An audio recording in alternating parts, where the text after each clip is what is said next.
The scale of the gang wars in Sweden has grown to such an extent establishment media has seemingly begun to realize multiculturalism has ravaged the country. Everyone feels at risk, declared Charlie Duxbury of the neoliberal Politico website on Tuesday, as he reported that a fourth bombing had occurred in his area of Stockholm since the start of the year. In total, there have been at least 134 bombings across Sweden in 2023, compared to 90 for the entirety of last year. Meanwhile, there have been 289 shootings since the start of the year, following 391 in 2022. The upswell of violence has been so intense, widespread, and chaotically executed. Inexperienced teenage boys are often recruited to carry out the attacks that there is a growing sense here that no one is safe from it, the establishment journalist said of his adopted country. While the Politico article seemingly sought to overlook the impact of mass migration on the situation in Sweden as a talking point of the right, it did acknowledge that much of the gang violence is believed to be a result of a battle between the so-called Kurdish Fox, Iraqi-born Rawa Majid, and a former fellow gang member Islmail Abdo.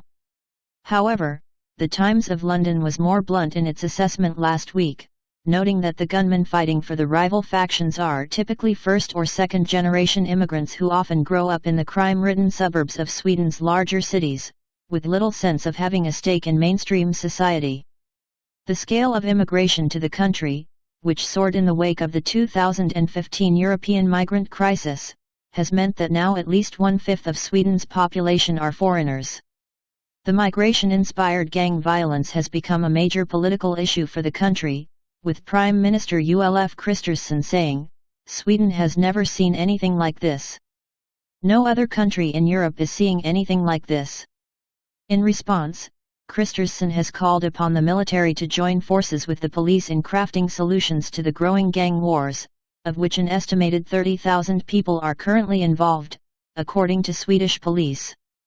Kristersson, who came to power last year after forming a coalition government informally supported by the populist right-wing Sweden Democrat Party, placed the blame for the current situation on the open borders agenda that was a hallmark of the 8 years of left-wing Social Democrat-led governments that preceded his own.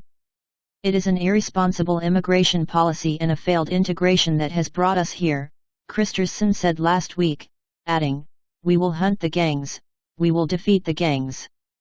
The Conservative Prime Minister has also sought to increase police surveillance powers as well as increase prison sentences for convicted criminals, particularly for gun crimes. Kristersson also said that the country's law may need to be changed in order to deal with the child soldiers recruited as armed assassins by the gangs. Swedish police said last month that from the criminals' point of view, there are several advantages to recruiting young people. A child is not controlled by the police in the same way as an adult. Nor can a child be convicted of a crime. A young person can also be easier to influence and exploit.